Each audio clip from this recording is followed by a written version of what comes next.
아직까지도 팔다리가 온전치는 않습니다.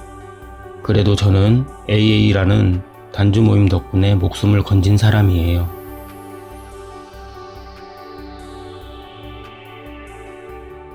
이렇게 단주를 위해 노력하는데도 계속해서 상황이 안 좋아졌습니다.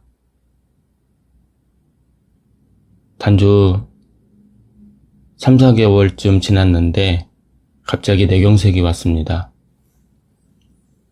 처음에는 뭔지 몰랐는데 사물이 2개로 보이고 말도 어눌하게 나오더니 어느 날 팔도 움직이지 않았습니다.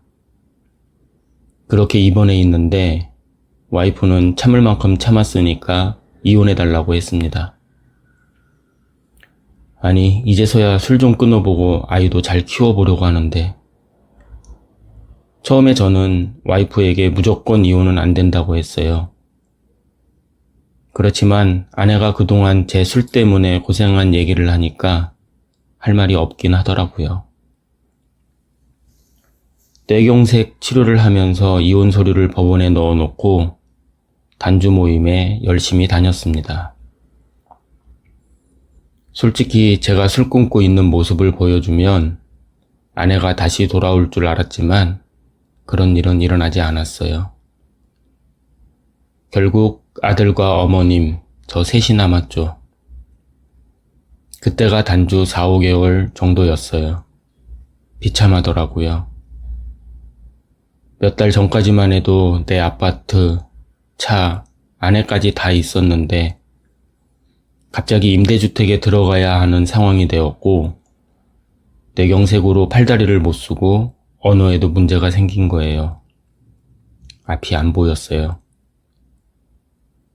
그런데 지금 생각해도 신기한 것이 일단 수급자 신청을 먼저 해놓고 나니 이제 굶어 죽지는 않겠다는 마음이 들었고 모임에 집중할 수 있었어요. 하루하루 단주가 이어졌죠. 아이도 무사히 초등학교에 들어갔어요. 그런데 그때부터 아들이 좀 이상한 행동을 하기 시작했어요. 저는 계속 단주를 하고 있었는데도 고모나 제 친구가 와서 물어보면 우리 아빠가 지금 싱크대에 소주 2병을 놨어요. 아니면 신발장에 소주 2병을 숨겨놨어요. 하는 얘기를 하더라고요. 생각해보니 아이가 제 술 문제로 또 이혼 문제로 스트레스가 컸을 것 같았어요. 그래서 저는 제가 술로부터 회복하고자 노력하고 있다는 것을 직접 보여주기로 마음을 먹었습니다. 그때부터 아들이 쉬는 토, 일요일에는 함께 모임에 갔어요. 당시 어렸던 아들은 잘 이해가 안 갔겠지만 그래도 토요일에 집에 있는 것보다는 아빠 따라서 이렇게 나가면 사람들도 보고 다른 멤버 선생님들하고 이야기도 하고 그러더라고요. 그러면서 단주 1년 될 때쯤 되니까 뇌경색으로 마비됐던 팔다리가 조금씩 풀리기 시작하는데 고질병들이 막 올라왔어요. 고혈압, 당뇨, 고지혈증, 기타 등등. 그래도 어떻게 하겠습니까? 제가 술 마시고 몸을 함부로 굴려가지고 생긴 일이고 그럴수록 저는 무조건 단주해야만 살 수 있다는 마음으로 아들과 함께 주말마다 모임에 나간 것이 한 2년 정도는 된 것 같아요. 올 때면 떡볶이 하나, 순댓국 한 그릇 사주는 게 큰 호사였어요. 마음이 아주 비참했죠. 지금도 그때 기억하시는 멤버 선생님들이 그때 어떻게 넘겼냐고들 하세요. 사실 당시 많은 member 선생님들이 자의 입원을 하는 게 어떠냐고 조언해 주셨거든요. 선생님, 이거 알코올 중독자가 이 상황 넘기기가 힘들다. 아직 단주 기간도 짧으신데 그러다 술 드시면 정말 큰일이 난다고 하셨어요. 지금 아들이 보고 있습니다. 더 이상 실망시키고 싶지 않아요. 제 진실한 마음이었고 그 마음의 소리를 신께서 들어주셨던 것 같아요. 제가 한 몇 달 전에 한번 아들한테 물어봤어요. 아들, 아빠 술 먹으면 어떻게 할 거야? 하니까 아들 하는 얘기가 멤버 선생님들 많이 하니까 전화하면 된다고 하더라고요. 아들이 너무 어렸을 때라서 내가 술 때문에 고생한 걸 아들은 모를 줄 알았는데 그래도 기억을 하고 있었어요. 우리 아들 무서워서 이제는 술도 못 먹겠다 이러면 그럼 아빠는 또 술 먹으려고 했어요? 이럽니다. 이렇게 아들 덕분에 단주를 해왔어요. 아직까지도 팔다리가 온전치는 않습니다. 그래도 저는 AA라는 단주 모임 덕분에 목숨을 건진 사람이에요. 그때는 단주 시작하고 나서 생긴 일들이 그렇게 원망스러웠는데 지금은 좀 다른 생각도 들어요.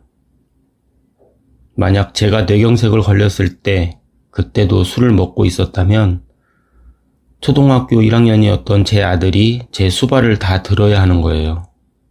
게다가 그나마 제가 그때 단주 3달쯤 됐을 때였기 때문에 이상한 증상을 빨리 알아채고 병원에 입원해서 치료할 수 있었어요. 지금도 쩔뚝이긴 했지만 걸어 다닐 수 있다는 것이 너무 감사해요. 이렇게 아들과 농담도 하고 같이 목욕도 다니는 삶이 가끔 꿈 같아요. 지금도 오랜만에 만나는 친구들은 제가 예전에 술 마시던 모습만 기억하는데 그동안 봐온 사람들은 제가 아예 술 안 마시는 사람으로 인식이 되어 있어요. 그렇게 9년 정도 되다 보니 편하더라고요. 옛날에 비하면 욕심도 많이 줄었어요. 몸이 불편하니 벌이도 그렇고요. 국가에서 도와주는 돈 가지고 살 만큼만 살아요. 얼마 전에 아들이랑 이런 얘기를 했어요. 아들아, 아무래도 물 건너서 하버드 이런 데는 내가 보내주기 좀 어려울 것 같고 네가 서울대나 연고대 가고 싶다고 하면 그건 내가 해줄 수 있어. 그런데 우리 아들이 반에서 30명 중에 28등을 하네? 네, 아빠. 아무래도 거긴 힘들겠죠? 아들이 저한테 약 올리는 거지 하면서 웃어요. 저도 웃고요. 아들도 노력합니다. 오늘도 시험 공부한다고 늦게까지 도서관에 있어요. 저 때문에 아파트값 떨어진다고 내쫓아야 된다는 사람도 없고 누구도 저에게 손가락질하지 않습니다. 단주 생활에 참 기쁨을 누리고 나면 제발도 그만큼 어려워지는 것 같습니다.